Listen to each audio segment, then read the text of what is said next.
안녕하십니까. 자, 14주차를 하도록 하겠습니다. 14주차죠. 이제 15주, 16주,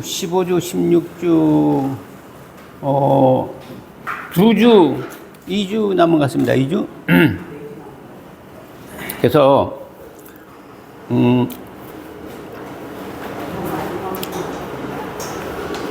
문을 좀 닫아야 되겠네요.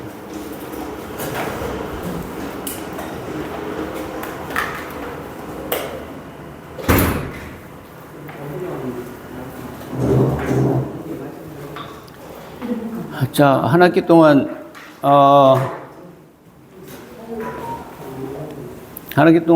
여러분들에게 좀 어떤 의미로든 16주 강의를 하게 되는데, 인문학 수업이라는 걸 듣고, 그래도 한 학기 동안 수업 들은 게 그래도 좀 의미가 있었다라고 생각이 돼야 되는데, 늘 그래서 뭐, 여러분들과 마찬가지로 저도 많이 늘, 연구를 좀 하고 있습니다. 인문학 수업 이번 때는 노장 인문학인데요. 노자 장자 인문학이라서 사실 노자 장자 인문학 그러면 이게 참 옛날 얘기 같아서 이게 요즘 무슨 의미가 있나라는 생각을 할 수가 있다고 봅니다. 그런데 일반적으로 사람 사는 일이라는 것이 예나 지금이나 크게 다르지 않아서 이전 사람에게 큰 도움이 됐던 철학과 얘기들이 요즘 사람들에게도 도움이 많이 되는 것은 어쩔 수가 없다. 사실 어떻게 보면 지금 우리가 살고 있는 이 시대에 오히려 이런 노장 철학이 더 필요한 거 아닌가 모르겠다라는 생각이 듭니다. 학기 초에 얘기 드렸듯이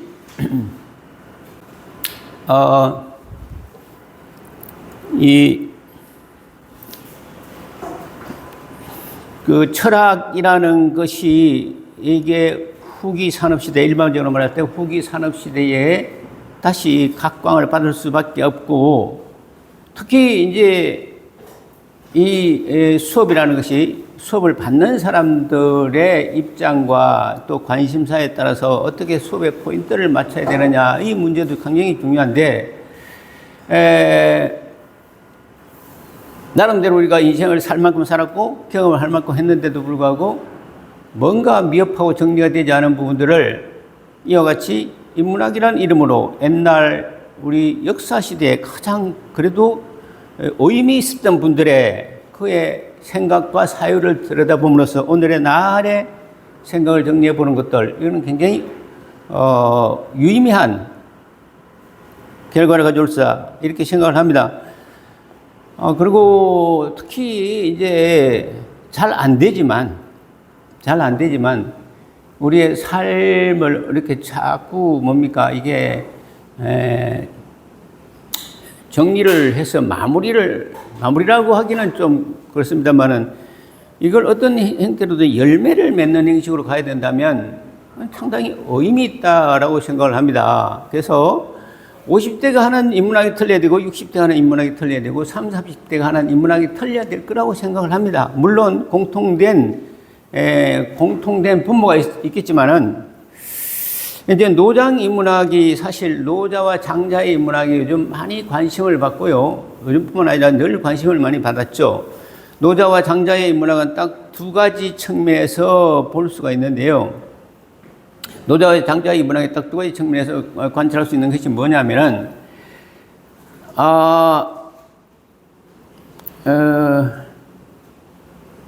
노장 인문학이라는 것이 갖는 것이 의미도 있지만, 노장 인문학이라는 것이 어떤 내용을 포함하고 있으며 이 시대에 왜 노장 인문학이 중요한가라는 측면을 살펴봐야 된다고 봅니다.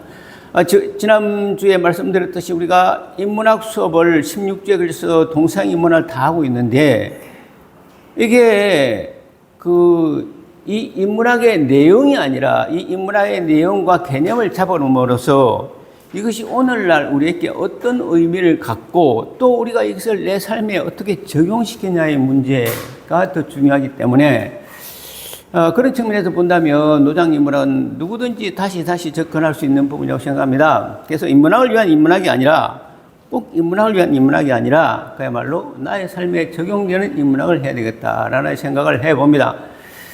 자, 노자 장자 인문학은 아까 말했듯이 두 가지 의미가 있는데 이게 소위 현실 도피적인 학문이 아닐까라는 오임이 현실 도피적 학문이 아닐까라는 비판이 있을 수가 있다라는 겁니다. 노자 장자 그러면 그 소나 타고 그 소를 타고 이렇게 느긋하게 천하를 주유하는 그림들이 대표적으로 많이 나오고, 저기 아주 큰 나무 밑에서 평상에 누워서 부채나 붙이면서 유유자적하는 그림들이 나오는데 세상은 그렇게 살 수가 없어요. 살다 보면 그렇게 살 수가 없습니다. 하루하루 최선을 다해도 남들 경쟁에서 뒤질까 말까 하는데 그렇게 못 살죠. 그러니까 이게 그렇게 못 사는 사람들, 소위 패배자들의 자기 위로가 아닐까라는 의미로 노장 인문학을 사실 생각해 볼 수가 있는 부분이 있고요. 그럼에도 불구하고 왜 이 노장 인문학이 이렇게 인기가 있고 지금까지 회자되느냐면은, 그럼에도 불구하고 이 안에 가지고 있는 진리들이 너무 많거든요. 그런 측면에서 살펴봐야 된다라는 생각을 합니다. 우리가 아무리 열심히 살아도 그 삶의 의미와 내용이 없으면 뭐하러 열심히 삽니까? 뭐하러 열심히 살아요? 맞잖아요. 말씀드린 저도 교회를 고등학교 때부터 다니면서 지금까지 다닙니다. 엊그제 우리 목사님이 설교하는 내용이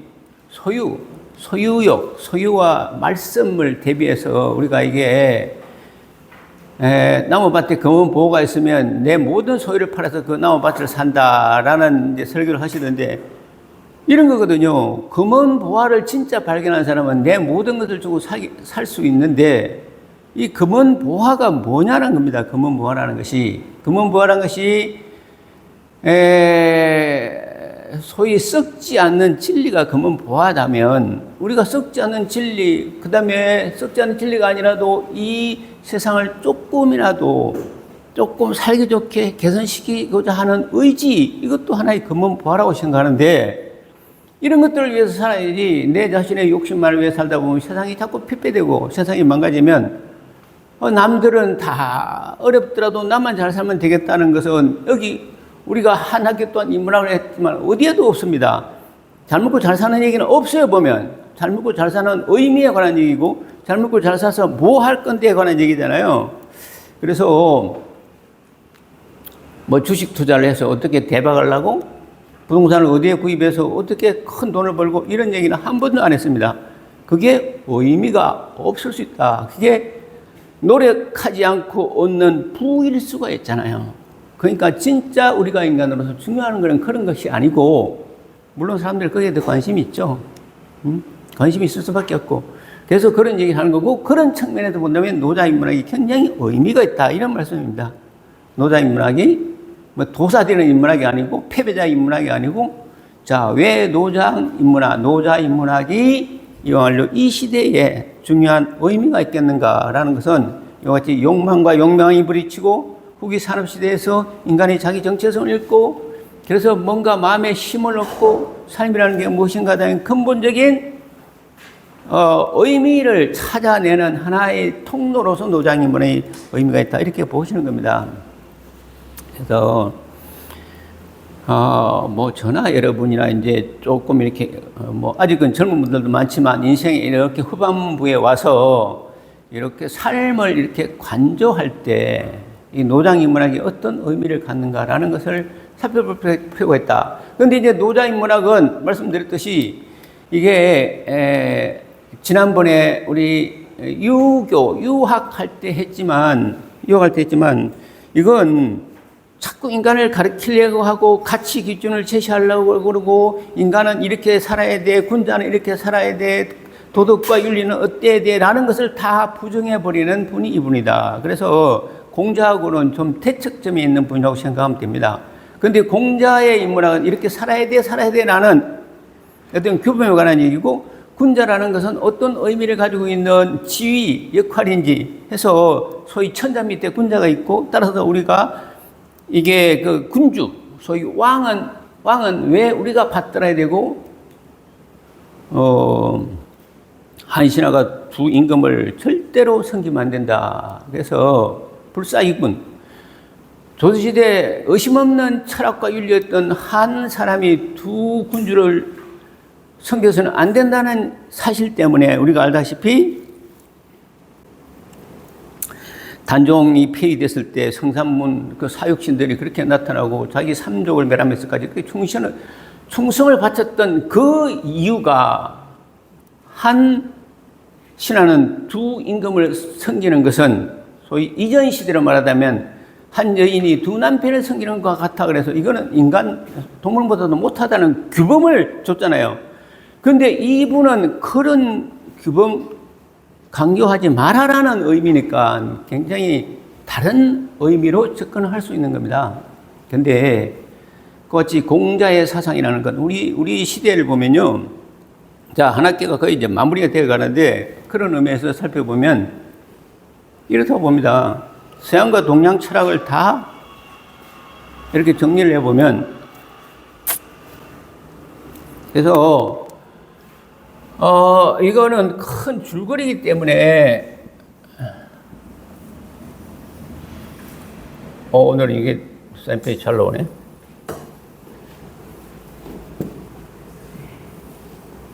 이 세계 지도를 그린 겁니다. 우리나라 하는 분들 죠. 중국 그림인 줄 알았어요. 여기 이태리, 그 다음에 그리스, 영국을 오늘 제대로 그렸어요. 그 다음에 뭐 포르투갈, 스페인, 에스파니아, 그 다음에 이게 이제 이 중동 이 분쟁 지역, 홍해, 사우디아라비아, 여기 이제 문제가 되는, 문제가 되는 가자지구, 예루살렘, 이제 터키, 뭐 이런 식으로 다 되잖아요. 이제 유럽이고, 뭐 여기 뭐 독일, 프랑스, 뭐 이렇게 쭉 유럽이 있고, 이게 이제 스칸디나비아 반도, 노르웨이, 스웨덴, 핀란드, 많이 살기 좋은 나라죠. 이제 중국은, 어쨌든 인도로 가서 이제 중국은 뭐, 이제 이 중국, 뭐 아프가니스탄, 파키스탄, 인도 이렇게 가잖아요. 그 다음에 이게 신대륙에서 이제 미국으로 가는 건데, 한 학기 동안 우리가 수업을 이거 했잖아요. 수업을 했는데, 자, 이제 정리를 자꾸 해야 돼. 서양 철학사와 동양 철학사, 이제 서양 철학사를 우리가 마무리하고 동양 철학사로 넘어갔잖아요. 동양 철학사의 뿌리는 다른 이론이 있을 수 있지만, 어쨌든 중국이에요, 중국. 그죠? 중국. 황하 문명. 황하 문명을 되는 거고, 서양 철학사의 뿌리는 어쨌든 여기 그리스입니다. 그리스, 그죠? 그 이전에는 여기, 애굽, 이집트에서 뭐 문명이 발생하게 나일강이 있잖아요. 유프라티스 강이 있고, 이 강 위주로 문명이 발달하기 시작했으니까 이 인더스 강이 있고, 이 황하강이 있고, 이 강, 네 강을 기준으로, 물이 있어야 사람이 사니까 이 강을 기준으로 원래 문명이 일어났는데, 어쨌든 우리가 고대 철학이 할 때는 그리스 철학이었고, 그리스 철학은 왜 그리스, 이제 중국은 이제 휘랍이라고 하는데, 휘랍 철학이 왜 서양 철학의 뿌리가 됐느냐. 여기는 어떤 이 사람들이 토론 문화가 형성이 돼서 사람이 사람으로서의 의미를 갖기 시작한 게 그리스잖아요. 그래서 이게 아테네에서 늘 토론해다, 토론. 그래서 사람이 벌써 이성을 가지고 토론하기 시작하니까 이전에는 막연한 하나님, 어떤 신들이 계시고 이 신들의 어떤 의지에 따라서 이 우주가 운행되고 라는 막연한 생각들을 가지고 있었는데 그리스 시대, 소위 아테네에 와가지고 소크라테스부터 시작해가지고 탈레스니 해서 수많은 철학자가 나타나면서 인간에 대해서 이야기하기 시작했단 말입니다. 그리고 토론하기 시작했고 인간이 이제 주인이 됐던 시절이 되다 보니까 고대 철학이 드디어 여기서 일어나요. 그래서 이제 우리가 정리를 해야 되는데 그래서 고대 철학이 끝나갈 때 로마 시대가 다시 서서히 부흥할 때쯤 그리스가 멸망을 해버리고 그 이후에 로마라는 이태리죠. 이태리가 소위 말해서 한 1000년을 이 유럽을 다 지배를 합니다. 그래서 동로마, 서로마에서 거의 1000년 동안 로마가 지배를 하는데 이게 중세시대예요. 중세시대. 이게 어떻게 지배를 했느냐. 이때는 소위 기독교 철학, 하나님 말씀, 오로지 하나님 말씀과 진리로서 1000년을 가요. 하나님 말씀과 진리로 1000년을 하는데 그게 어떻게 가능하냐. 사실은 이게 그러니까 우리가 하나님, 기독교적 하나님이라는 것을 부정하는 게 아니라 기독교적 하나님이 어떻게 역사에서 이용이 됐느냐의 문제를 봤을 때 기독교적 하나님은 유일신이고 단일신이란 말입니다. 그런데 이 유일신과 단일신을 도구마라 그러죠. 교황청과 군주들이 소위 말해서 이 손잡고 이 시대에 살았던 사람들의 사유를 하나로 결집시키는 역할을 했다라는 거예요. 정치적으로는. 그래서 굳이 다른 생각들을 못하게 그냥 하나님 말씀에 무조건 믿고 따라가는 것이 진리야. 그러면 다른 생각할 필요가 없잖아요. 그러면 그렇게 모든 사람이 생각하게 되면 소위 이제 그 교황과 군주가 이렇게 네트워킹만 잘 되면 다른 문제들이 없으니까 통치술로서 많이 이용됐다. 종교라는 것이. 그래서 중세는 이렇게, 이게 통치술. 그래서 중세 1000년이 가는데 결국 나중에 이제 기독교적 하나님이 모든 것을 다 해결해 주지 않는다는 걸 깨닫게 돼서 이제 근세 시대에 왔잖아요. 그래서 소위 말해서 데카르트 합리주의 나는 생각한다. 고로 나는 존재한다. 내가 생각하는 이상한 세상이 온 거지. 하나님이 생각하는 게 아니라 그래서 이제 인간의 시대로 왔고, 인간의 이성의 시대가 주인인 줄 알았더니 살다 보니까 이것도 아니야. 모든 것이 전혀 맞지가 않아. 왜 안 맞는가? 우리가 내 자신을 알 수도 없고, 인간이 주인이라고 하는데, 내 이성도, 내 생각도 아침, 저녁으로 바뀌고, 자기 전에 했던 생각과 아침 일어나는 생각이 틀리는데, 기준이 없어요, 기준이. 그럼 사람의 사유도 기준이 없을 뿐더러 화학이 발달되면서 공간과 소위 말해서 시간도 절대적인 것이 아니라는 걸 발견하게 되고 그래서 자아도 분열이 되고 인간의 주인인 줄 알았더니 이 주인인 인간은 내 안에 내가 10개도 더 돼. 그래서 이것도 도대체 정체성도 알 수가 없고 과학이 발달되면서 시간과 공간도 이제는 이해도 못하겠고 정말 이해 못한 시대가 와버리면 이게 현세인 거죠. 이제 현대가 왔어요.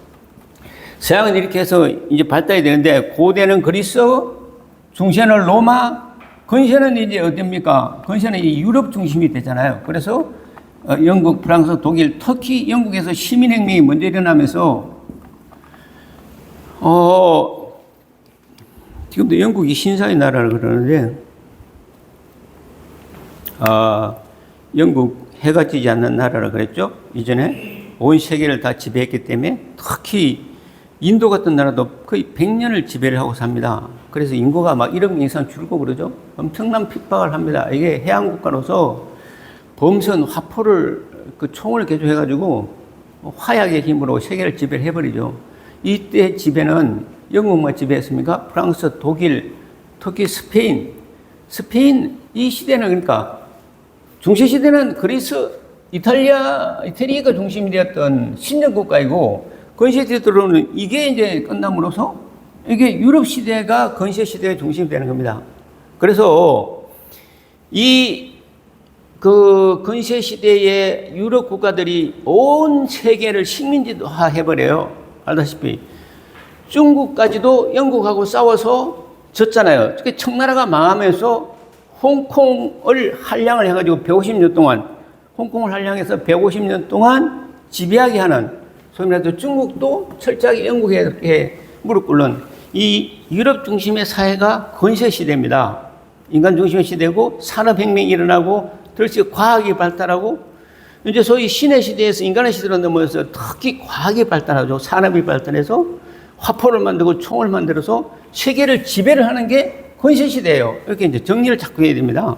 그래서 고대 시대, 인간이 사유하게 되는 시대, 중세 시대, 신이 지배하는 시대, 건설 시대, 신은 다시 사라지고 인간이 지배하는 시대, 건설의 유럽이 주인이 됩니다. 그래서 여기서 어디를 정복하느냐면 아프리카는 별로 크게 사실 먹을 게 없잖아요. 남아메리카를 대부분 다 점령을 해버리죠. 그래가지고 자원을 다 뺏어오죠. 그 다음에 우리가 이제 그림을 이래 그렸으니까 미국이 저기 있지만 미국이 갖다 붙이면 여기 있잖아요. 여기 유럽, 그죠? 우리는 맨날 세계 지도를 이렇게 보는데 이 한국이 중심 있어야 되니까 세계 지도 이렇게 그린 거고 이거 원구행이잖아요. 그러니까 이쪽으로 넓히면 여기가 미국이라고요. 미국. 그런데 이제 이때 드디어 건설 시대 과학이 발달하면서 해양술이 발달하고 해서 신대륙을 드디어 발견하게 됩니다. 이게 그러니까 1300년, 1400년, 얼마 안 됐어요? 미국을 드디어 이게, 끝까지 가면 중세시대에는 뭔가 이게, 우리 지구가 타원행이 아니고 이렇게 팽팽하게 만들어져서 옛날 우리 초등학교에서 배웠지만 이게 온덴가 낭떠러지로 떨어질 걸로 생각했죠. 동그라미가 아니고 원판이기 때문에. 그래서 멀리 항해를 못 했는데 이제 코페르니쿠스라든지 갈릴레오라는 이런 사람들이 지구는 둥글다는 걸 발견하고 난 다음부터 한 지점에서 출발해서 계속 가다 보면 다시 그 지점으로 돌아온다고 얘기해요. 그러니까 원인이 그렇죠. 돌아오죠, 이렇게. 이렇게 판으로 되어 있으면 그게 됩니까? 어딘가 이게 낭떠러지에 떨어져 죽죠. 결국 이렇게 해서 과학이 발달하고, 천문학이 발달하면서 드디어 이제 사람이 깨우치기 시작하는 거죠. 소위 깨우치기 시작하는 거예요. 그래서 이게 중세를 암흑기라 그러고 건세를 벌써 이제 암흑기가 끝나는 르네상스라 그러죠. 그래서 이 유럽이 중심이 되면서 신대륙을 발견해서 미국을 발견하게 되는 건데 이게 얼마 안 됐어요. 그게 사실 역사적으로. 그런데 미국에 누가 살고 있었습니까? 인디안들이 살고 있었잖아요.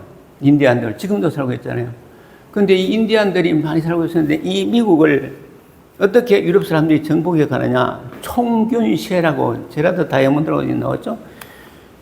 이 사람들 전쟁으로 죽는 게 아니라 균으로 다 죽어요.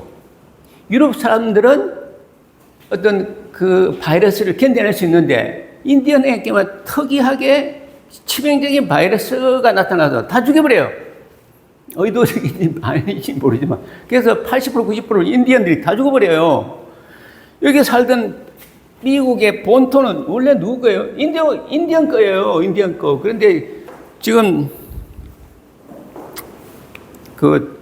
트럼프가 이게 타민족이나 타국가들이 이민도 안 받잖아요. 이민도 안 받아가지고 장벽을 쌓고 난리를 지기는데, 그죠? 그래서 이게 사실은 자기들 땅 아니에요. 남 땅 들어가서 사는 거지. 이게 이제 미국, 신대륙을 발견하면서 이 신대륙을 개척할 때 누구를 소위 그 노동력을 이용하느냐. 아프리카에 있는 흑인들을 소위 포획에다가 그 지금 이 미국에 사는 흑인들은 아프리카에서 대부분 이렇게 포획되어 왔죠. 실권을 보면 닭장에다가 실어가지고 배에다가 확 차워서 싣고 오잖아요. 인권이라는 게 어디 있어? 그때는 말 한 필 맛도 못하는데 사람 한 사람 값어치가 이렇게 해서 이게 이제 신대륙을 그러니까 이 건세라는 것은요. 건세라는 것은 유럽 중심의 사회고 거기 외에는 인권도 인정이 안 되는 사회예요. 다른 나라 사람 원주민들은 다 죽여버리거나 아니면 이 포획에다가 그냥 노예로 쓰거나 이런 무지막지한 시대가 건세 시대예요. 얘들 입장에서 보니까 건세가 뭐 르네상스가 됐고 뭐 드디어 인간이 뭐 중심이 됐고 이러지만 그래서 이런 것들을 좀 우리가 통으로 이해할 필요가 있다. 그래서 그러니까 서부 개척 시대라고 자꾸 나오는 게 그때 뭐 그냥 서부 개척 시대 영화 보면 여기서 건너와서 이게 동부 지역에 이제 정착을 했으니까 계속 서부로 가는 게 서부 개척 시대고, 이 스페인이나 영국이나 프랑스나 이 나라들이 이 남미 여기죠, 남미죠. 남미, 아프리카나 이 남미를 전부 지배해서 사람 취급을 소위 안 했던 시절입니다. 그래서 역사는 보면요, 비록 우리 역사뿐만 아니라 세계사를 보더라도 굉장히 인간의 불합리성을 기술하고 있는데, 인간의 불합리성, 사람들이 참 못됐잖아요. 아주 폭력은 다 하고, 그러면서도 자기들이 지금 세상의 주인이 됐으니까 그걸 미화시켜서 기술하고 있을 뿐이죠. 그래서 냉철하게 볼 필요가 있다고 생각하면 되는 것들도, 그래서 고대사회, 중세사회, 근대사회, 이것이 다 깨진 현대사회, 이렇게 정리를 하시면 되고, 이제 서양 철학은 이렇게 가는데, 동양 철학은 이제 중국을 기준으로 이제 보는 거고, 동양 철학을 해서 지금 이제 이렇게 보는 겁니다. 동양 철학이 얘기하는 거죠.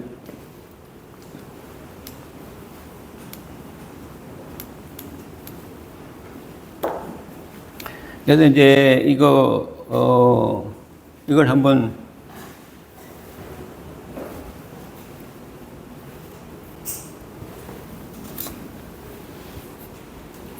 근데 이 시대에 이런 얘기가 왜 필요할까? 왜 필요할까?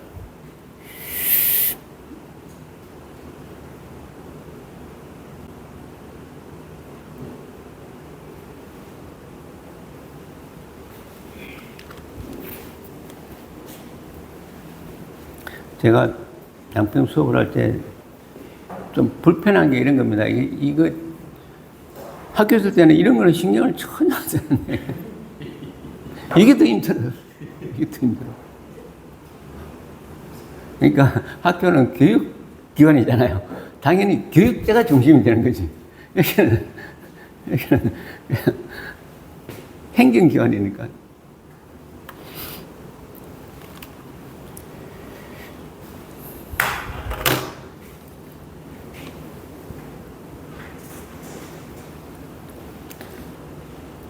우리가 왜 역사를 공부하느냐. 이 역사 공부 이제 해서 뭐하게. 그건요, 첫 시간에 말씀드렸지, 나 자신의 의미 찾기. 나 자신의 의미 찾기라고 생각합니다. 내 자신의 의미 찾기.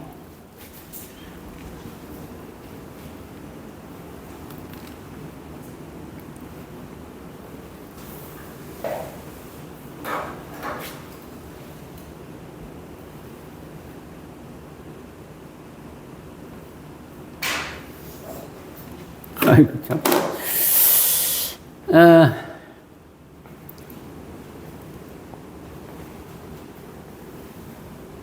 노자라는 사람이 여러분들 책에 보면 늙어서 태어난 노자 이러는데요.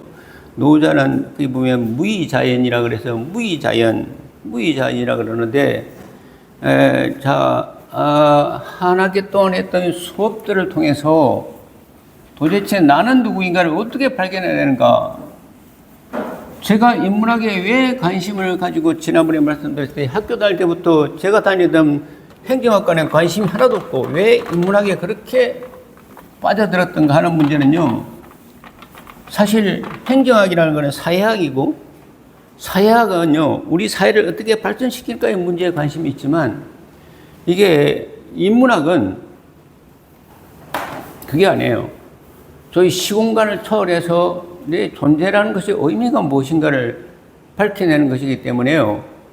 여러분의 존재의 의미가 무엇일까라는 것을 알기 위해서 어떻게 해야 될 것인가 라는 생각을 했을 때, 이거 내 지식과 내 사유로는 어쩔 수 없겠다. 그래서 옛날 현자들은 어떤 생각을 했을까라는 동기를 가지고 한번 접근을 해봤던 거죠.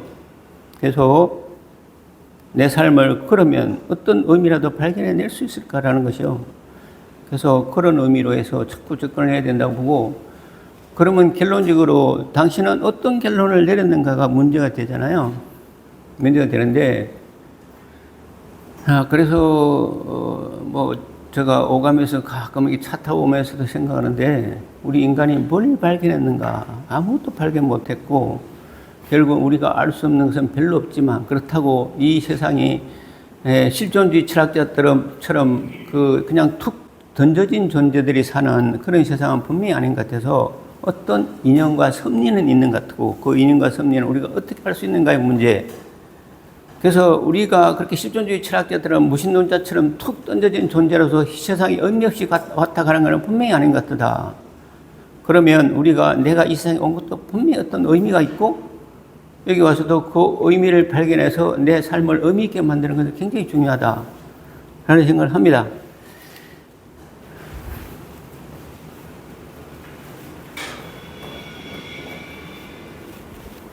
이건 또 아까 이제 그것도 아니네. 참나?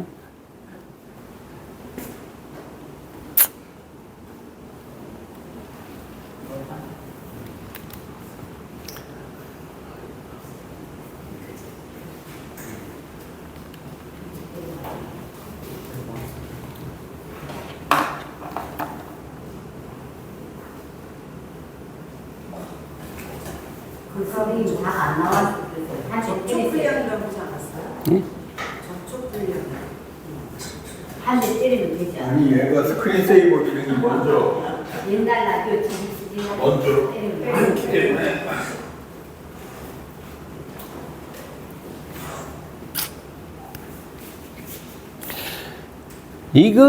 이거 리모컨도 3개씩이나 돼가지고 이것도 헷갈리고, 다른 리모컨은 별 의미도 없던데 이것만 해도.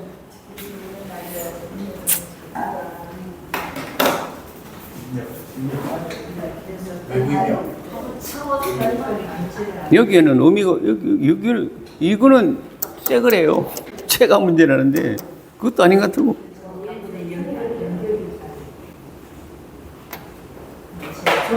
얘를 꼈다 뺐다 한번 해봐야겠다.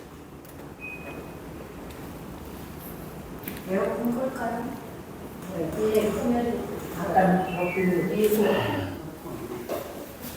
연도를 듣는 그러니까 좀 주어를 높이는 시끄러워가지고. 뭐 저보다 우리 박사님 더 시끄럽네.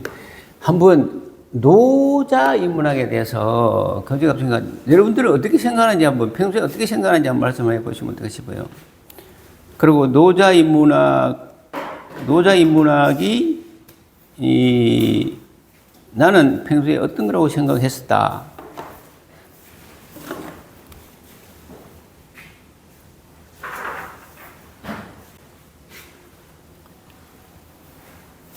또 안 될 것 같은데요, 그죠? 책을 갖고 하는 수밖에 없어요. 책 가지고 하고 좀 하다가 쉬면서 또 손 봐달래 야지 방법이 없어요. 스크린을 해달라 해야 되겠다. 차라리 스크린이 낫던데. 자, 이건 다 안 가져오셨을 건데, 제가 뭐 수업은 이걸로 하니까, 뭐 그림 없지만, 노자 도덕경, 노자는 이제 도덕경, 도와 덕에 관한 얘기고, 노자라는 사람은 공자보다 조금 빨라요. 한 20, 30년. 그래서 노자가 40, 50, 60대 때 공자는 한 20밖에 안 됐어요. 그래서 노자가 공자를 불러서 하는 말들이 있습니다. 당신이 그렇게 자꾸 사람을 가리키려고 하는 것들이 사실은 굉장히 오히려 그러니까 본연지성, 사람이 원래 잘 만들어졌는데도 불구하고 당신이 그렇게 자꾸 가르치려고 하면 오히려 사람이 교육이라는 거에서 잘못 길들여진다라는 얘기를 하거든요. 가만히 두라고 자꾸 얘기합니다. 그래서 뭐 군자는 어떻고, 임금은 어때야 되고, 군군 신신 부부자자, 부부간에 어때야 되고, 자꾸 이렇게 가르치려고 하는 것들이 오히려 사회를 왜곡시킬 수 있다라고 해서 못하게 합니다. 그래서 이게 큰 특징이고요. 사실 우리가 지금 우리 시대에 우리가 클 때는 사실 유교적인 교육을 되게 많이 받았잖아요. 그래서 우리는 소위 종법제도라고 그래서 종중을 따르는 종법제도. 종법제도는 알 필요가 있는데 저번에 얘기했듯이 종법제도는요. 이게 우리 종중의 그러니까 적자 중에서 제일 먼저 태어난 적자가 당연히 종손이 돼야 되고 종손이 집안을 이끌어가야 된다는 데서 의심 없이 가치를 가졌잖아요. 그래서 남성 위주의 사회에 그 종손이 종중의 대표가 된다는 데서 의심 없는 가치를 가지고 있었는데 그것이 확대되어서 소위 말해서 천자, 우리 임금, 군주는 당연히 나라의 주인이라는 의식을 고착화시키는데 유교는 큰 역할을 했잖아요. 서양에서는 아담과 하와, 아브라함의 자손이라는 것으로, 아담과 하와의 자손이라는 것으로 왕을 인식하게 만들고, 동양에서는 이와 같이 유교가 종법제도에서 임금은 소위 이것도 천자, 하늘에 닿는 가장 가까운 사람으로 인식을 하게 했다는 거죠. 그러면 뭡니까? 이와 같이 유교라든지 아니면 우리 기독교 사상도 현실적으로는 이와 같이 정치와 결합해서 인간들을 통제하는 도구로 사용되었다라는 것이 깨달음인 거죠. 그걸 깨달을 필요가 있다. 그래서 우리가 우리 삶의 주인이 되어야 되기 위해서는 이런 종교들이 우리 사회에서 어떤 의미와 역할을 가져왔느냐라는 것을 일단 이해할 필요가 있다. 이걸 뒤집으면 우리가 지금 우리 현실에 일어나는 여러 가지 정치적 현상 중에서 정치적 현상들도 그 현상들을 바라볼 때 왜 정치가는 저 리더는 저 행정가는 소위 저런 얘기를 할까라는 것을 뒤집어서 생각해 볼 수가 있습니다. 전두환, 노태우, 전두환 씨가 한 1조 정도의 비자금을 만들어서 자손들에게 물려줬다 그러죠? 그거는 그런데 그 사람들 입장에서는 관습이었다라고 해서 그냥 문제가 안 되잖아요, 대부분. 문제가 안 되는 건 아니지만 그렇게 자기들은 빠져나가잖아요. 그런데 우리 일반인들이 나무 가게에서 과일 하나를 훔치거나 강도가 돈을 몇십만 원을 뺐나 하더라도 이거는요 사회적으로 강력한 처벌을 당하잖아요. 근데 여기에 소위 말해서 몇천 원이 됐건 1조가 되었건 이렇게 정치적으로 어떻게 보면 백성 입장에서는 강탈이죠. 문제가 안 되는 사회를 우리는 은연중에 만들어 왔다. 문제가 안 되는 건 아니지만 이게요. 그래서 레 미제라블을 보면 빵 하나 훔치고 12년 13년을 살잖아요. 이거는 문제가 되는데 어떻게 되어서 나라를 훔치고 사람들의 사유를 훔치는 것은 문제가 안 되느냐는 거죠. 이런 것들을 우리가 이해해야지만이 내가 내 삶의 주인이 될 수 있다라는 것으로 보면 노자인문학은 굉장히 의미가 있다 이 말입니다. 그래서 노자인문학은 의미가 있다. 노자는 자꾸 인간을 그렇게 가르치지 말라. 아니, 솔직히 우리가 배워야 뭐 압니까? 저는 그렇게 생각하지 않아요. 배워서 하는 것은 지식이에요, 지식. 근데 지혜는 배워서 하는 게 아니라고 생각합니다. 글자 하나 몰라도 사람 살아가는 이치 다 알아요. 그렇지 않습니까? 그래서 아들 교육시키는 거 하나가 남는 거라고 교육 안 받은 사람이 훨씬 더 창의적이에요. 저번에 말씀드렸듯이 진짜 창의적인 사람들요. 교육 받다가 전부 다 대부분 많이 그만둬요. 대학 교육 제대로 잘 받은 사람들요. 정말 그 국가의 최고의 리더가 되는 사람들 별로 그렇게 많지는 않은 것 같고 어떤 분야에서 두각을 나타내는 사람들요. 교육 안 받는 사람이 많아요. 무슨 얘기냐면은 노자처럼 가르치라고 들지 마라. 원래 타고난 자질과 능력이 있는데 굳이 자꾸 사람을 가르쳐서 이상하게 만들지 마라. 좀 과하게 말하면 그 말이에요. 그게 조선시대가 그렇게 됐고 그 얘기를 노자는 하고 있는 겁니다. 그래서 나중에 이게 옳다 저게 옳다라고 하는 것이 틀렸다고 하는 것을 우리가 지난번에 현대철학에서 많이 봤잖아요. 미셸 푸코부터 시작해가지고 많은 철학자들이 그랬잖아요. 옳고 그름이라는 것 자체가 없는데 그거 무슨 얘기냐? 그거 사람을 죽이는 것도 옳은 일이냐? 그건 아니죠. 그건 안 그렇게 해줘도 알아요. 그런데 사람을 죽이는 일이 옳지 않은 일이라고 하면서 전쟁을 해서 몇백만 명을 죽여버리잖아요. 이런 세상을 우리는 좀 볼 줄 알아야 되겠다라는 겁니다. 궁극적으로 우리가 관심을 갖고 궁극적으로 진리가 뭐냐 하는 문제에 대해서 한번 생각해 봐야 되는데, 그래서 자꾸 이렇게 자꾸 사유를 넓혀 나가다 보면, 아니, 솔직히 요즘 조금 제가 여러분들한테 이런 말씀 드리기 뭐합니다만, 요즘 세상 돌아가는 거 보면서 스트레스를 너무 많이 받는 것 같아요.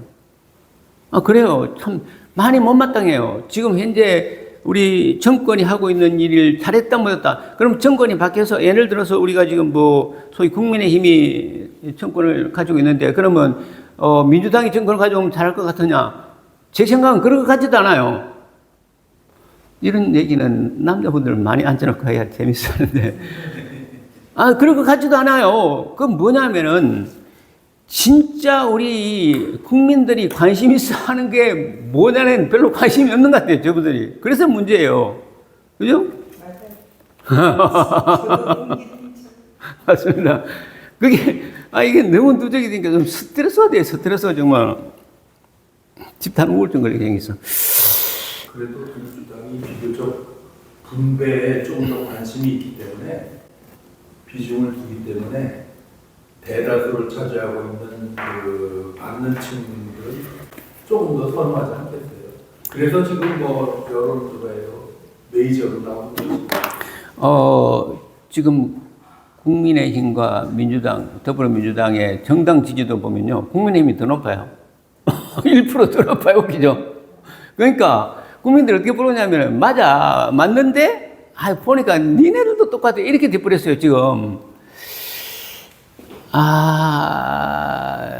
분배에 관심이 있고, 인권에 관심이 있고, 평등에 관심이 있고, 소위 인간에 관심이 있는 게 민주당 맞는데요. 민주당이 맞는데, 여하튼 좀 그렇습니다. 그래서 모든 정책들이 아까 봤듯이 이와 같이 똑같은 시각으로 보이는 거죠. 국민들의 생각, 사유 체계를 하나로 어떻게 이게 소위 말해서 이게 프레임 하는데, 이렇게 프레임을 만들어가는 끝없는 구조 때문에 계속 좀 화가 제가 좀 납니다. 뭐 좀 이런 얘기. 그래서 신문사 어디 좀 사설을 써달래서 그냥 사람 얘기, 그냥 좋은 얘기만 쓰는 거는 재미없다, 안 할란다 그랬더니, 그래서 조금 정치적인 색깔로 써보내줬더니 씻지를 않더라고요. 그래서 그것도 안 하고 말았는데, 그래서 지금 이게 노당 철학을 보면서 도대체 우리 인간은 누구이며 우리의 정체성이 뭐냐를 끝없이 발견해야 되는데, 여러분들이, 저는 하나께 또한 요 정도까지만 저는 소위 말해서 이제 물가에 올 테니까 나머지는 여러분들이 하셔야 되는 겁니다. 여러분들이, 제가 나름대로 세상을 보는 눈, 역사를 보는 눈, 종상을 보는 눈을 아주 개괄적으로 얘기했는데요. 그 다음부터는 한 걸음 더 나가야 된다고 생각해요. 어디까지 나가야 되느냐? 내 자신의 의미, 가치, 정체성을 찾아야 된다고 봅니다. 그건 찾아야 된다는 거예요. 그래서 교회를 다니면서 소위 하나님이라는 분을 믿어서 그 안에서 진리를 찾던 좀 불교식으로 세상의 모든 것이 허상이고 헛것이고 모든 것은 다 변화되기 때문에 변화되지 않는 그 원리를 찾아야 된다고 보고, 그 찾는 것이 내 이성에 의해서, 내 생각에 의해서, 내 사유에 의해서 되지 않으면 어떤 막연한 믿음으로서도 찾는 게 낫겠다. 그래서 하나님께 수업을 드리면서 자꾸 내 자신이 그렇게 성장되었으면 좋겠다라는 생각을 합니다. 그래서 이게 무위자연이라고 노장 사상은 그런 의미가 상당히 크고요. 그래서 이게 돼야 이게 좀 화면을 보면서 좀 얘기를 해야 되는데, 우리 책에 나와 있는 내용들은 어디 노장에 뭐가 있나요? 15주에 도가 철학의 발전에 대해서 안광복이 있고,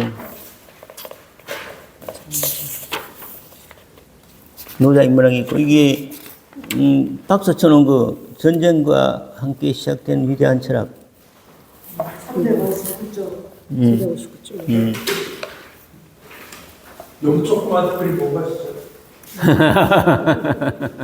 저거는 움직일 수 있으시죠? 맞습니다. 그거는 전혀 문제 없습니다. 아이고, 나 참. 뭐 잘 안 보실 건데, 나는 왜 인문학 수업을 하는가? 스트레스 해소를 하기 위해서. 그렇죠. 개인적 고충을 해결하는데 인문학에 도움이 될 것 같아서. 사회적인 패배의식을 스스로 위안하거나 포장한 적이 있다. 이거 참 재밌는 얘기예요. 사회적으로 패배한 사람들이 스스로를 위안하기 위해서 인문학을 한 경우가 많거든요. 제 말이야. 돈은 나보다 많이 벌었는데, 제 지식은 나한테 딸려. 예를 들어서, 쟤는 인간성이 못돼 처먹어서 저 돈 벌었던 것도 의미도 없어. 다 이렇게 하잖아요. 그죠? 좋은데요. 좋은데. 그걸 표현하는 순간 좀 이상하게 되잖아요. 내 마음속에 있거나 정말 친한 친구한테 말할 수는 있지만, 쟤 돈 좀 벌었다고 되게 소임을 해서 깝죽대. 정말 꼴 보기 싫어. 많이 하잖아요. 우리 인간은요, 끝없이 자기 확신의 삶을 산다고 봐요. 배웠으나 안 배웠으나 똑같다고 봅니다. 전화예요, 그냥. 제가 요즘 그래서, 죄송합니다. 제 얘기를 자꾸 해서. 어제 우울증 병원에 가봤어요. 그래서, 가서 이런저런 얘기 하다 보니까, 사실은 은퇴하고 살아가는 게 상당히 우울하다. 제가 열심히 선생으로서 일할 때는 삶이 너무 바빠서 우울할 시간도 없었는데, 은퇴하고 이렇게 있다 보니까 한 3년 지나니까 되게 우울해져서 약이라도 먹어서 나아진다면, 근데 제가 학교 다닐 때 보니까 우리 학교 선생님들이 우울증 약을 되게 많이 먹어요. 요즘 웃었습니다. 본인이 말 안 해서 우울증 약 되게 많이 먹습니다. 우울한 사회예요. 우울을 만들어낸 사회야. 사회 구조가 그래요. 안 우울한다는 게 좀 이상하지 않습니까? 그죠? 여러분들도 마찬가지예요. 안 우울한 거 좀 있더라고요. 평생 동안 한 번도 우울한 거 못 느껴봤다는 사람이 있더라고요. 근데 이런 사람도 나중에 몸이 되게 안 좋아지거나 되게 삶이 좀 이상해지니까, 나도 우울이라는 게 뭔지 모르고 살았는데, 이게 있어요. 서울대학교 사회학과 교수가 50대 중반에 우울증에 빠져가지고 3년 동안 그걸 한자도 못 썼대잖아요. 사는 게 뭔지, 사는 게 뭐냐의 질문에 딱 맞딱 들어가지고 이게 해결이 안 되니까 아무것도 못해요. 그리고 그렇습니다. 저도 어제 가서 그런 얘기 했거든요. 제가 나이가 70인데, 나이가 80쯤 되면요, 대부분의 사람들은 80쯤 되면 다 늙어요. 그죠? 팍팍 늙어. 특별히 몇 분 빼고는. 그러면 한 10년 정도, 저도 지금 몇 년 동안 이 강의를 하면 다행이라고 생각하는데요. 요즘 되게 많이 느끼거든요. 제가 저번에 얘기했듯이, 이것도 다 인문학이니까, 갑자기 혈압이 막 올라서 갔더니, 검사했더니 별 이상 없대요. 기본적인 검사했더니. 근데 학교 후배를 만났더니, 맨발로 산을 걷기를 한 3년 했더니 고혈압 먹은 거 다 없어졌대요. 고혈압도 없어졌대요. 그러면서 봤더만 애가 얼굴이 너무 좋아요. 애가 아니지. 그래서 어른이 60이 다 됐으니까. 그래서 저보고 엄청 권하더라고요. 우리 몸이 뭐 활성산소가 어떻고, 활성산소의 농도가 어떻고, 뭐 이런 거 사용하면서 하는데, 그래서 제가 지금 요즘, 그래. 뭐 이왕이면 그래도 등산 매일 다니는데 맨발로 산을 좀 다녀봤더니 발바닥이 되게 따갑고 아프더니 한 일주일 지나니까요. 그러니까 맨발 아니면 못 올라가겠어요. 너무 시원해, 이게요. 안 가면 막 깝깝해서. 한번 해보세요. 맨발로 다닐 때 며칠만 다니면요. 그리고 전에 오면 발이 되게 시원해요. 이게 지압이 너무 많이 돼가지고. 그래서 이게. 얼굴빛이 좋으세요. 예? 얼굴빛이 좋아지세요. 감사합니다. 그래서 얼굴빛은 좋다는데, 막 이게 온 삭신이 쑤셔서 진짜 까딱하기 싫어. 이게 우울증이거든요. 저녁에 누우면 일어나지 못하겠고, 그래서 가능하면 낮에는 등산, 밤에는 그 당연천에 자전거 타고 한 바퀴 가고 이러는데, 그럼에도 불구하고 아무것도 극복이 안 돼요. 솔직히 그래요. 그래서 가가지고 약이라도 먹고 좀 나아질 수 있으면 달라 그랬더니, 또 우리 정신신경과 교수들하고 별거 있습니까? 여러 가지 얘기 들어보고 기초적인 거 한번 줘보고 먹으면 도움이 되나 라고 주더라고요. 어제 와서 하나 먹어봤는데, 아, 이것도 안 돼, 저것도 안 돼. 몸은 너무너무 처져. 그리고 매일매일 이제 하루하루 너무 빨리빨리 늙어간다는 거 너무 많이 느껴. 몸이 너무 피곤해. 여러분 앞에 떠드니까 제가 떠드는 거지. 가만히 있으면 처져가지고 뭐. 오늘도 여기 밥 먹고 여기 건너편에 찻집에 가 있는데 제가 졸고 앉았더라고요. 계속. 이래요. 그래서 이게요, 산다는 게 뭐냐는 거죠. 누군가는 어떤 사람도 앞으로 뭐 무슨 어떤 시대가 온다 다음 시간에 더 하겠지만 미래사회에 의미 없다고 봅니다. 사람이 영생한다는 거 의미 없다고 보고요. 그렇잖아요? 여러분들 안 죽고 계속 살았비라 그러면 여러분도 무슨 생각이 들겠어요? 이거요. 그리고 이게 우주의 원리 하나께 동안 내 배운 게요. 이게 노자 도덕경부터 도라는 것, 주역의 역이라는 것, 또 저기 우리 성경도 마찬가지예요. 똑같이 무엇입니까? 성경에서 말하는 계속 진리와 말씀이라는 것은 이 세상의 욕망이 헛것이라는 얘기를 계속 하고 있는 거거든요. 하나님의 말씀 진리라고 하는 것도 다 그렇고 다 그래요. 이 뭡니까? 진리라는 것은 끝없이 변화하는 과정일 뿐이다. 이게 특히 노자인문학은 특히 그렇습니다. 노자인문학은요, 고정된 진리는 없고 모든 것은 변화 과정에 있다는 얘기를 크게 끝없이 해요. 그래서 물을 일부러 거꾸로 돌리지 마라. 상선약수라 그럽니다. 세상의 자연의 이치대로 자꾸 순리로 따라가는 얘기를 너무 많이 하는데, 공자는 안 그렇잖아요. 일로 가라, 절로 가라. 뭐, 가르쳐요. 가르치려고 그래. 아, 자식은 자식다워야 되고, 부모는 부모다워야 되고. 부모가 부모답습니까? 우리가 부모다웠어요? 사실 부모다우려고 노력했죠. 모든 것이 자식이 다 본받을 수 없잖아요. 우리가 뭐 부모로 다 못했다 해서 자책할 필요도 없고, 우리도 누구의 아들이었잖아요. 딸이었고. 아, 그래서요, 이거 그런 거 없거든요. 절대적으로 맞춰지는 거 없습니다. 그러려고 노력할 뿐이지. 그래서 노자도 관계의 철학을 끝없이 얘기하는 건데요. 이게 텍스트가 아니고 콘텍스트다. 나와 너의 관계로 모든 것이 연결되어 있고, 하늘과 나와의 관계, 옆 사람과 나와의 관계로 모든 것이 연결되어 있지, 절대적으로 진리는 없다고 얘기하는 건데, 여하튼 그래서 이게 여러분이나 저나 소위 삶의 의미와 가치가 뭐고 그 안에 숨겨진 진짜 진리는 뭔가를 발견해내는 것은 너무 중요한데 끝없이 찾아가야 된다고 봅니다. 끝없이 찾아가야 된다고. 우리 몸은요, 역시 70, 80 되면 자꾸 쇠해져요. 어쩔 수 없습니다. 그 쇠해지지 않고 끝까지 살아서 막 온갖 보약 다 먹고 무슨 주사 맞고 끝까지 살아 본들, 그게 무슨 의미가 사실 있겠어요?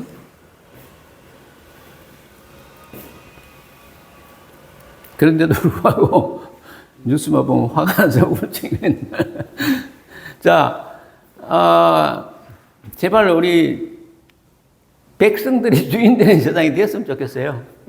제가 끊으세요. 끊지 않으면 열받으니까.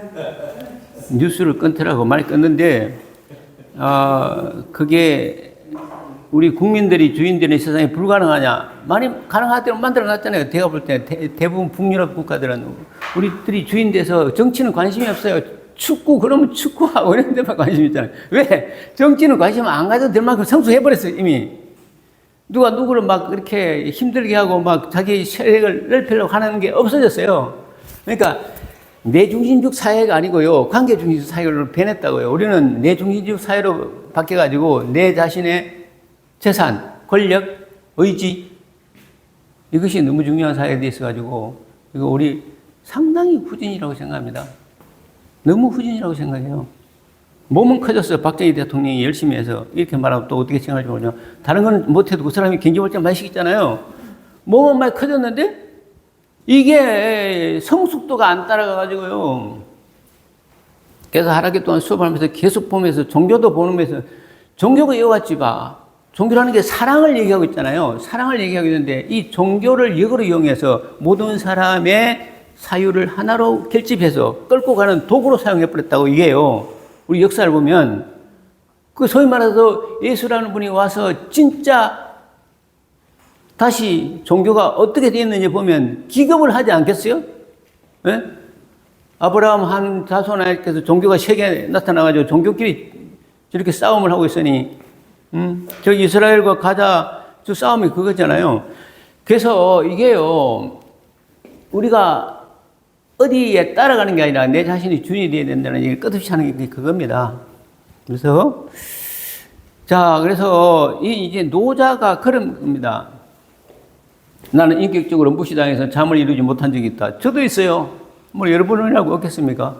특히 그 직장 다니거나 하면 특히 더 그렇죠. 친구한테 안 좋은 얘기 들어서 누구한테 뭐 잠을 못 이루고까지는 않지만은 사람이 자존심 상하는 얘기를 들으면 계속 그 극복이 어렵잖아요. 자, 그래서 도덕경은 중국 도가 철학의 속인 노자 이렇게 이제 쭉 가는 건데 노자는 이렇게 이제 대략적으로 설명을 드렸고요. 이제 육아사상, 유학과의 차이는 제발 인간을 가리키려 들지 마라. 가만히 놔줘도 다 지혜는 원래 타고나는 것이고 안 그래도 된다라는 겁니다. 이게 그런 얘기고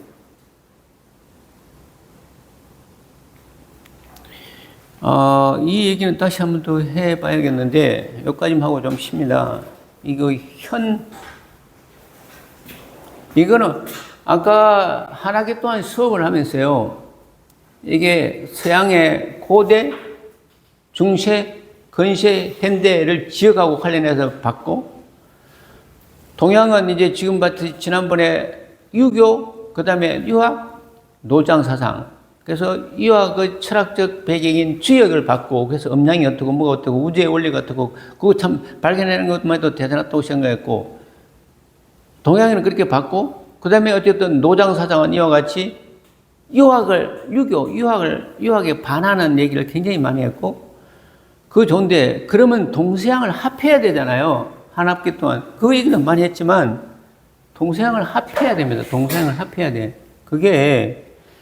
이게 현이라는 우리 보면 이거 현묘지도라고 하는데 이게 이제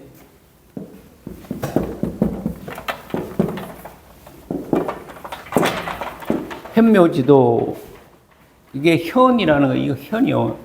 여기가 상당히 중요하다. 이게 거무스름하다. 거물현 누루항 하늘천 따지 거물현 누루항 이게 현짝이야. 거물현 따는데 저번에 얘기했듯이 검은색이 아니고 이게 거무스름한 색. 그래서 아침 저녁으로 여명이 밝아오거나 서경에 땅더미가 이렇게 이게 현이다. 이게 뭔가 바뀌는 순간이잖아요. 이게 주역할 때 역자도 이거 바꿀 역자거든요. 똑같습니다. 이게 주역의 사상이고 기독교의 이사야서에 보면 BC 600년경 정도에 써있는 이사야 예언자인데 예언자에 보면 앞으로 오실 예수에 대해서 예언을 하고 있는데 똑같이 뭡니까? 기묘자요 묘사다. 기묘자요 묘사다. 현묘자요 묘사다. 이게 똑같이 기묘자는 현묘나 똑같이 현묘자요 묘사라는 얘기 또 나와요. 예? 이게요. 불교에 가면 무상성이라고 그러잖아요. 무상성. 그래서 나중에 이게 공이라는 얘기가 나오는데요. 이게 무상이 이게 항상상 이게 불교는 모든 것이 이게 어떤 인연 따라서 변화되는 거고 이게요. 기독교로 가나 소위 유학의 철학인 주역으로 가나 노장으로 가나 불교로 가나 무슨 얘기하고 있겠네요. 현대 철학에 오면 또 다시 말할 수 없는 것은 말하지 마라 그랬잖아요. 언어의 한계에 대해서 계속 이게 현대 철학도 똑같은 얘기를 합니다. 이게 존재적인 것이다. 우리가 알 수 없는 것이다. 존재론적인 이게 하이데거의 얘기라든지 사르트르 하이데거부터 시작해가지고 비트겐슈타인 저번에 봤던 비트겐슈타인 말할 수 없는 것에 대해서 침묵하라. 다 똑같은 얘기입니다. 그래서 정리를 이렇게 해야 돼요. 한 학기 동안 수업 배우고 나면 그 양평에 뭐 인문학 강사 수업 들어봤더니 사실 유교, 불교, 도교, 뭐 노장 사상 다 현대철학 다 똑같은 얘기 한다대? 맞습니다. 이렇게 똑같은 얘기예요. 뭐냐? 잘 몰라. 겸을현 잘 모르고 어선풀이해요. 그냥 안 보여. 그게 진리예요. 그리고 바뀌어. 계속 변화돼. 그게 진리예요. 그거 찾자고 지금 역사는 끝없이 종교라는 이름으로 철학이라는 이름으로 얘기해 왔다니까요. 그러다가 그냥 하나로 노자 도덕경에 도가 도는 비상도요 맹간맹은 비상명이라고 나와요. 노자 도덕경 1장이 도라고 말하면 이미 도가 아니요. 뭐라고 이름 붙이면 이미 그 이름이 아니다. 그래서 이름을 붙이는 순간 그 이름이 아니에요. 그러니까 그렇죠. 이렇게 하나님이라고 말하면 하나님 아니에요. 왜? 하나님이라고 하는 우리 관념이 그 하나님이라는 것을 알 수가 없어요. 알 수 없는 걸 이름 붙여놓으니까 그게 아니지. 우리가 박 선생님을 박창룡이라고 이름하면요. 이분의 이름일 뿐이에요. 그거는. 이 사람은 이분 알 수가 없잖아요. 그죠? 그럼 본인도, 저도 저 스스로 잘 몰라요. 언제는 이리 생각하다, 언제는 저리 생각하고, 다른 사람이 나를 평가하는 거 보니까 나는 그렇게 생각하는데 내가 진짜 그런 사람이네. 나도 난 몰라요. 그러니까 이게 다 모르는, 몰라. 다 몰라. 이게 모든 종교와 철학이 다 하나로 연결되다 보면 잘 모르겠어. 그런데 뭔가 계속 변하고 있어. 이걸로 끝나버리는 겁니다. 이걸로 끝나버려요. 그런데 이걸 그냥 저처럼 이렇게 쉽게 얘기한 게 아니라 굉장히 깊게 얘기하니까 깊게 사유하고 깊게 판단해서 이걸 하나로 만들어 놓은 거다. 이렇게 보시면 된다라고 봅니다. 그래서 한 학기 동안 수업을 했으면 동서양 철학도 철학사를 이렇게 대충 알아야 되고 또 동서양 철학이나 이 철학에서는 종교까지 넣습니다만 종교가 말하는 소위 말하는 진리라는 것이 무엇이라는 것도 하나로 만들어내야 되는데 이렇게 만들어내졌다라는 겁니다. 그래서 제가 저번에 봤듯이 종교가 이만하면 내가 요만큼 들어가 있잖아요. 종교에 난 포함됐는데 이것도 마찬가지 기독교, 예를 들어서 불교, 예를 들어서 또 이슬람교 다 있을 수 있고 힌두교. 그래서 예를 들어서 불교에 들어가서 불교의 절대적인 진리에 내가 포함되어 있기 때문에 불교의 절대적인 진리는 나는 적극적으로 수용할 수밖에 없다. 이렇게 가지 말고 한 학기 동안 수업을 했으면요. 불교의 절대적인 진리를 내가 대충 이해했어. 잘 모르지만 그래서 나 불교 진리 대충 알아. 그래서 무조건 무비판적으로 따라가지 말라는 겁니다. 무비판적으로 따라가지 말고 그걸 내가 이해하고 내 안에 용해시켜서 이걸 다 하나로 만드는 내 안에 만들어내는 이런 게 좀 있어야 된다라는 겁니다. 그게 가능한 게 어떻게 가능해? 내 이성이 별거 없다며, 내 사유가 별거 없다며 라고 생각하면 내 사유가 별거 없다는 것을 이해함으로써 소위 말해서 이것들이 그 종교 또한 내 이성, 내 사유의 틀이라는 것이 아주 협소한데도 불구하고 종교가 그것을 어떻게 보면 뭡니까 이게 무비판적으로 받아들이게 한다는까지 이해하게 되면요. 다 이제 가능하다고 봅니다. 그래서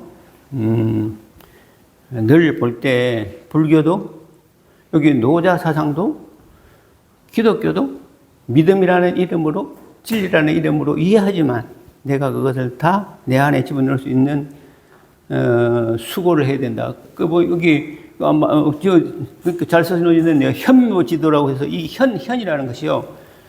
이게 태허라 그러기도 하고 장자에 오면 이 태허 뭔가 몰라요. 태그해 보면 태극이 무기라 아무것도 모르잖아요. 이 피어 있는 겁니다.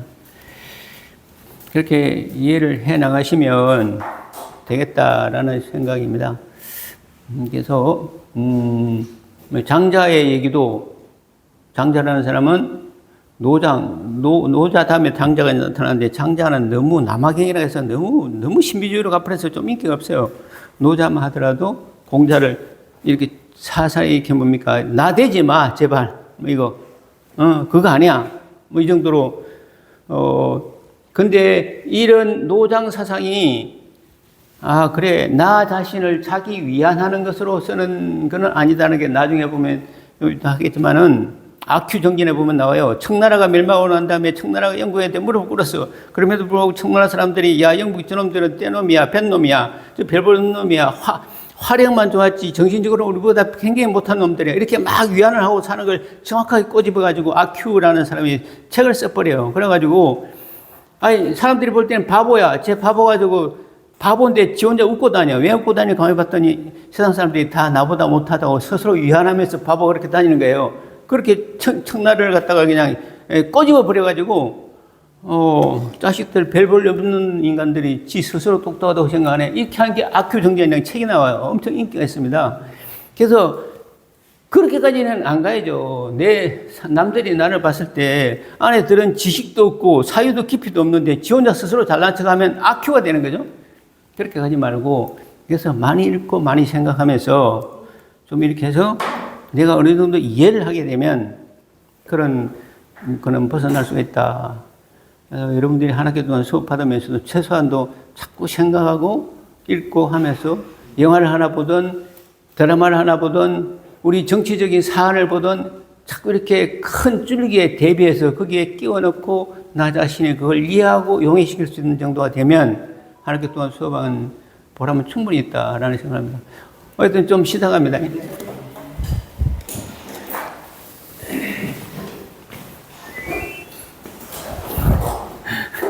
아이디어 좋습니다. 역시 늘.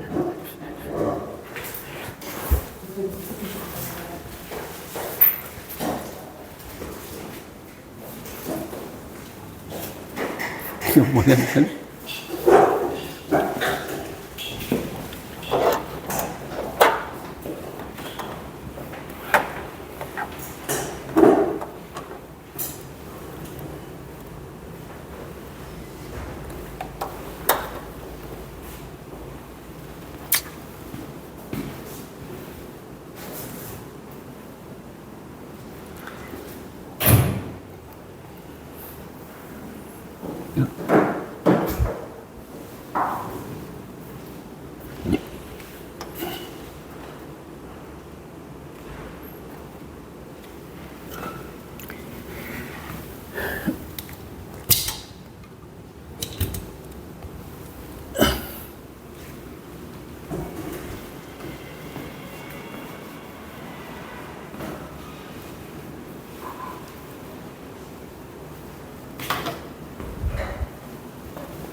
주세요. 이거 같은 거다 해줬어요. 아이고 감사합니다. 일부러 건지.